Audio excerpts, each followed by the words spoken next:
সোনালী বিশ্বাস, আসছি সোনারপুর কামালগাজী থেকে। তো পরমেশ্বর পিতার ধন্যবাদ, গুরু যিশুর নাম থেকে ঈশ্বরকে পাওয়ার আগে যে পরিস্থিতি ছিল কি খুবই দুর্বিষহ। আমি একজন নার্স, তো যখন এরকম আমার আইসিইউতে প্র্যাকটিক্যাল করেছিল, তো প্র্যাকটিক্যাল করতাম যখন, তো এরকম কি দিন দিন কি খুবই অসুস্থ হয়ে যাচ্ছি হঠাৎ করে, কারণ খাওয়া দাওয়া ঠিকঠাক টাইমে হতো না, এরকম ফুলে যাচ্ছি আর কি, ফ্যাকাশে হয়ে যাচ্ছি, বেশিক্ষণ দুপায়ে হাঁটতেও পারতাম না, চলতেও পারতাম না, ভীষণ কষ্ট হতো।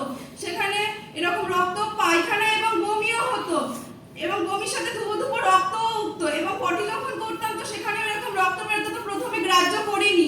তো আস্তে আস্তে যত দিন যাচ্ছে এরকম কি শরীর খুবই খারাপ হতে রয়েছে, কারণ দুপা চললে এরকম মনে হয় যে পড়ে গেলেই মরে যাবো, দুপা চলার মতো ক্ষমতাও ছিল না। সেখানে যেদিন আমি কাজ থেকে বাড়ি আসি, তো সেদিন আমার বার্থডে ছিল, তো কোনোভাবে বাড়ি এসেছি, সেদিন এতটাই বাড়াবাড়ি হয়ে গিয়েছে, সেদিন কি 8 বার বমি হয়েছে, কোনোভাবে বাড়ি এসেছি। এসে সেদিন পরের দিন বাবা যখন সকালবেলা হসপিটালে নিয়ে যায়, কি এরকম শিয়ালদা হসপিটাল মানে শিয়ালদা স্টেশন থেকে নেমে কি সেন্সলেস হয়ে যায়, তো বাবা কোনো মতে ধরে এরকম হসপিটালে নিয়ে যায়, তো সেখানে এমার্জেন্সিতে কি ভর্তি নিয়ে নেয় সাথে সাথে, কারণ ডক্টর যখন দেখলো তো বললো পেশেন্টের কন্ডিশন কি খুবই খারাপ, আপনারা খুব লেট করে নিয়ে আসছেন পেশেন্টকে, খুব বাড়াবাড়ি করে নিয়ে আসছেন। তো যখন এরকম হসপিটালে অ্যাডমিট করা হয়, সাথে সাথে চ্যানেল করে ফ্লুইড লাগানো হয়, এসডিইউতে শিফট করা হয়েছিল এমার্জেন্সি থেকে, তো কি রক্ত ছিল না, হিমোগ্লোবিন খুব কম ছিল, এরকম ফুলেও গেছিলাম। তো সেখানে এরকম যখন ইউএসজি করা হলো, দুদিন না খেয়েছিলাম, তো ইউএসজি যখন করা হলো, তো ইউএসজিতেও কিছু ধরা পড়লো না, ওভারি সিস্ট ধরা পড়লো। তো সেখানে এরকম কি সারাক্ষণ কাঁদতাম, কারণ ঘুমাতে পারতাম না, অসহ্য পেটে যন্ত্রণা থাকতো, এরকম পেটে কি ডাক্তার যখন দেখতো পেটে হাত দিত, তো কি পাগলের মতো ছটকাতাম, তো কাউকে বলে বোঝাতে পারতাম না কি কষ্টের মধ্যে রয়েছে। সেখানে যখন বললো ডক্টর যে এন্ডোস্কপি করতে, কারণ ইউএসজি থেকে রিপোর্ট ধরা পড়েনি আপনার মেয়ের পেটে কি হয়েছে, তখন যখন এন্ডোস্কপি করা হলো, এন্ডোস্কপি থেকে রিপোর্ট হলো আলসারের পুরো লাস্ট স্টেজ, পেটে কি এরকম পুরো আলসার ছড়িয়ে গেছে, ওই কারণে আপনার মেয়ে যা খেত কি বেরিয়ে যেত, এমন কি সামান্য মানে মুখে কোনো লিকুইড বাদে যদি কোনো খাবার খেতাম যেটা গলায় আটকাতো, সেটাও কি বমি হয়ে বেরিয়ে যেত, পেটে কিছুই তলাতো না। এবার তখন কি ডাক্তার এরকম লিস্ট বানিয়ে দেয় কি সেদ্ধ খাবার খেতে হবে, কাঁচা মাছ সেদ্ধ করে এরকম খেতে হবে শুধু নুন দিয়ে, আর কোনো কি মশলা থাকবে না তাতে, এরকম খেতাম না, সেখানে প্রত্যেকদিন কাঁদতাম।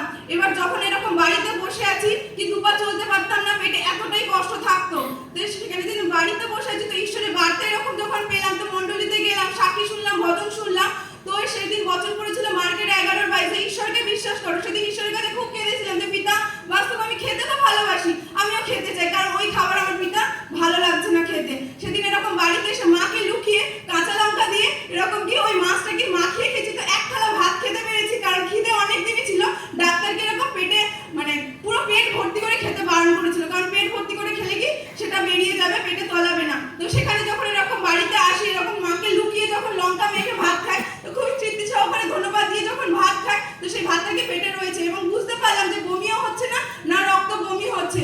তো সেখানে এরকম কি ওষুধের ঝুড়ি ছিল, পুরো 1 বছরের ওষুধ ছিল, তো সেখানে কি টান মেরে ফেলে দিয়েছি, কারণ ঈশ্বরকে পেয়েছি, আমি আর ওষুধ খাবো না। তো সেখানে পরমেশ্বর পিতা কি আশীর্বাদ করেছে, তো আরো আশীর্বাদ করেছে যে এরকম কি ঈশ্বরকে পাড়ায় কি জিনের গ্রস্ত ছিলাম, অসুচি আত্মা। তো এরকম একদিন কাজ থেকে আসছি, এসে যখন এরকম ঘরে রেস্ট নিতে হঠাৎ করে কেউ এরকম কি গলা টিপে ধরে, তো কাউকে সামনে দেখতে পাচ্ছি না, সেখানে মুখ থেকে কি একটা কোকানি আওয়াজ বেরাচ্ছে, তো বাবা বাইরে ছিল, যখন আসলো তো চোখটা শুধু বেরিয়ে গিয়েছে, তো বাবাকে বলছে গলায় কি এরকম কেউ হাত দিয়ে রয়েছে, তো বাবাকে বলে বোঝাতে পারছে না যে আমার কি কষ্ট হচ্ছে। তো সেখানে সেদিন এরকম প্রথমে বুঝতে পারিনি যে কি হচ্ছে, তো রাতে যখন এরকম ঘুমাই, তো রাতে এরকম কি খুবই ভয় লাগতো, ঘুমাতে পারছি না। তো পরের দিন সকালবেলা যখন এরকম উঠি, তো ওঠার সাথে সাথে এরকম কি সারা গা পায়ে কি চাবুকের দাগ দেখতে পাই, এমনকি শরীরকে নিয়ে উঠতে পারছি না, মাথা ঘাড় সমস্ত কি অত্যাধিক যন্ত্রণা করছে, মনে হচ্ছে খুব মার মেরেছে, এরকম বুঝতে পারিনি। তখন গা পায়ে দেখলাম তো কি সারা গা পায়ে আঁচড়ান দাগ, চাবুকের দাগ মারে। তো সেখানে এরকম কি পরমেশ্বর পিতার কাছে আসা থেকে পিতা সেখানেও আশীর্বাদ করেছে, না কি সেই মার খেতে হয়, না কি সেই ভয়ও পেতে হয়, সেখানেও পরমেশ্বর পিতা আশীর্বাদ করেছে। আরো একটা সাক্ষী যে এরকম কি আমার ক্লাস 9-এ পড়তে অ্যাক্সিডেন্ট হয়েছিল, তো এক জায়গায় এরকম 3-4 বার অ্যাক্সিডেন্ট হওয়ার কারণে কি হাড়ে স্ক্র্যাচ হয়েছিল, আর মাথার কি ডান দিকে কানের পাশে স্ক্র্যাচ হয়েছিল। তো প্রথম যে অর্থোপেডিক ডাক্তারকে দেখিয়েছিলাম, কি তিনি এরকম ধরতে পারেনি, এরকম ক্যালসিয়ামের ট্যাবলেট দিয়েছিল। পরে যে ডক্টরকে দেখায়, সে বলল এরকম কি